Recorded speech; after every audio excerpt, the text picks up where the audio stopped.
Jake is throwing every extra dollar at his mortgage. He's going to be debt-free in 15 years, and he can't stop talking about it. Marcus is making the minimum mortgage payment and dumping every extra dollar into the index fund. He's going to be a millionaire, and he can't stop talking about it too. They're both wrong, because the advice Jake is following was written for his grandfather's economy, and the advice Marcus is following was written when mortgages cost half of what they cost today. The rules quietly changed somewhere between 2022 and 2026, and almost nobody updated the math. When you actually run the numbers at today's mortgage rates, the gap between what these two think they're winning and what they actually walk away with will change how you think about your mortgage forever. Let's keep this fair. Jake and Marcus are both 35. They both earn $90,000 a year. Same city, same tax bracket, same goal. Build real wealth and own a paid-off home before they retire. They both just bought the same $400,000 house, both put 20% down, and both took out a 30-year fixed mortgage at 6.5%. That's not a hypothetical rate. That's the actual average mortgage rate in May 2026. Their monthly principal and interest payment is about $2,022. They both have an extra $500 a month they want to put to work. The only difference is what they do with it. Jake puts the $500 toward extra principal. He'll be mortgage-free by year 18 instead of year 30. Marcus pays the minimum and puts $500 a month into a low-cost S&P 500 index fund. He's planning to let it sit there for 30 years and let compound growth do the work. Same house, same payment, same $500. Two opposite philosophies. And almost every viral take you've seen on this debate was written when mortgages were 3%, not 6.5%. That detail matters more than almost anyone is admitting. To understand why both Jake and Marcus could be wrong in 2026, you need to understand what changed. In 2021, the average 30-year mortgage rate was around 3%. At a 3% mortgage, the math behind always invest the difference was overwhelming.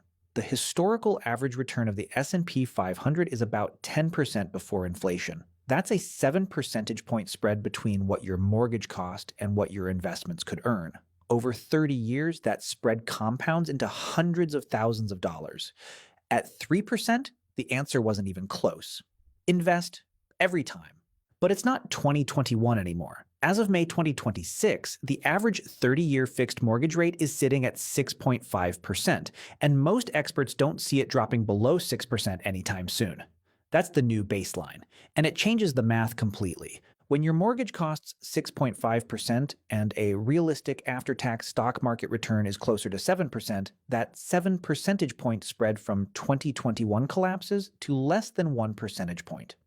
The obvious answer stopped being obvious somewhere between 2022 and 2024, and most of the personal finance internet hasn't caught up. Almost every video, TikTok, and book telling you to never pay off your mortgage early was written in a different rate environment.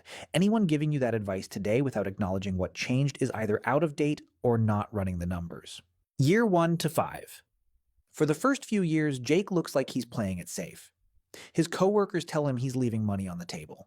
His brother shares a TikTok that says, paying off a low-rate mortgage early is a math mistake.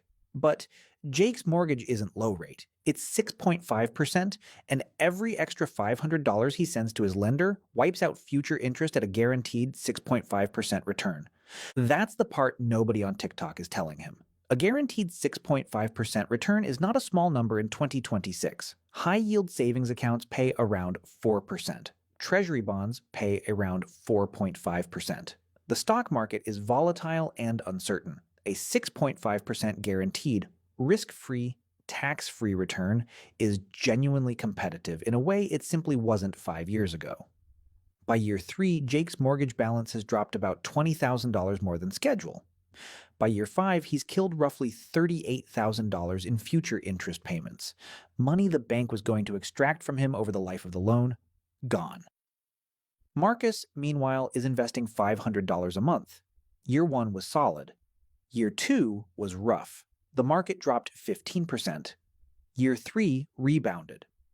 By year 5, his portfolio is sitting at roughly $35,000 to $40,000 depending on timing. It feels good when the market's up. It feels terrifying when it's down. Jake doesn't have that problem. His return shows up on his statement every single month in black and white. No volatility. Just a balance going down faster than the schedule says it should.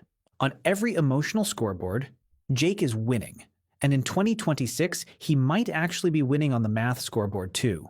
Even at today's rates, Jake's strategy isn't perfect.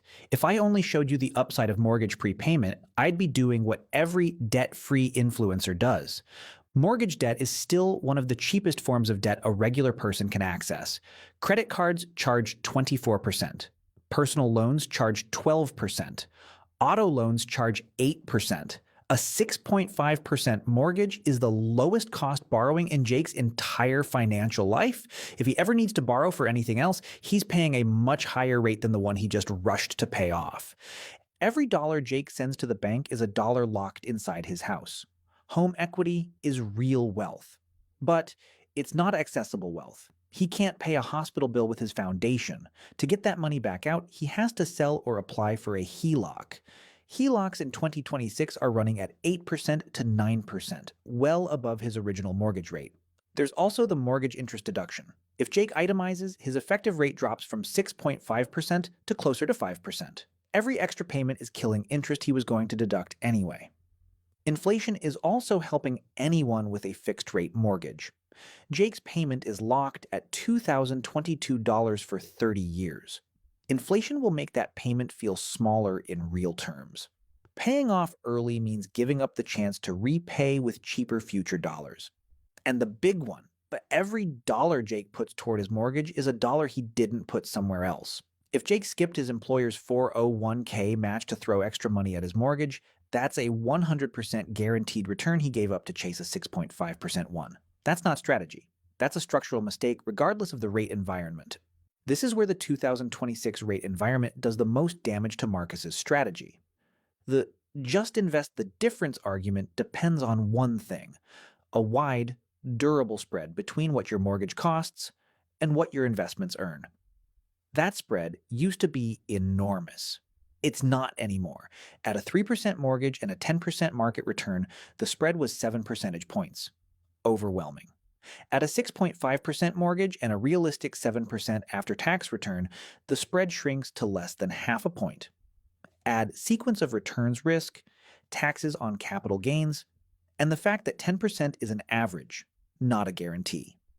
There have been entire decades where the stock market returned 4% or less. Then there's the tax problem. When Marcus sells, he owes capital gains tax on the growth, 15% federal plus state. If $500 a month grows to $600,000 over 30 years and $400,000 of that is gains, he owes around $60,000 in federal capital gains tax alone. Jake's mortgage payoff doesn't have a tax bill attached. Then there's the behavioral reality. Most people don't actually invest the difference. They mean it when they say it. But life happens. The market drops 20% and they panic. Studies show the average investor underperforms the market by 1% to 2% a year, just from buying high, selling low, and missing the best days. Jake's mortgage doesn't care about emotions.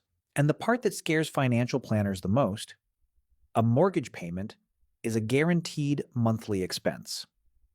Market returns are not guaranteed monthly income. If Marcus loses his job during a recession, the bank still wants its $2,022. His brokerage account might be down 30% at the exact moment he needs to sell.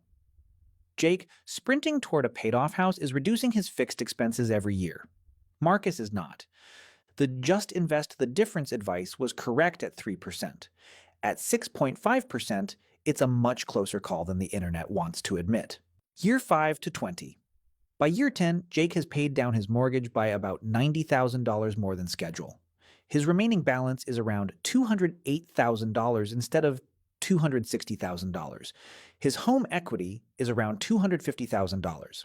Marcus, by year 10, has invested $60,000 of his own money. With historical returns and volatility along the way, his portfolio is sitting at roughly $87,000. His mortgage balance is on schedule at $260,000. His home equity is just down payment plus appreciation. Call it $170,000. Add it up. Jake's net worth, around $250,000. Marcus's, around $257,000.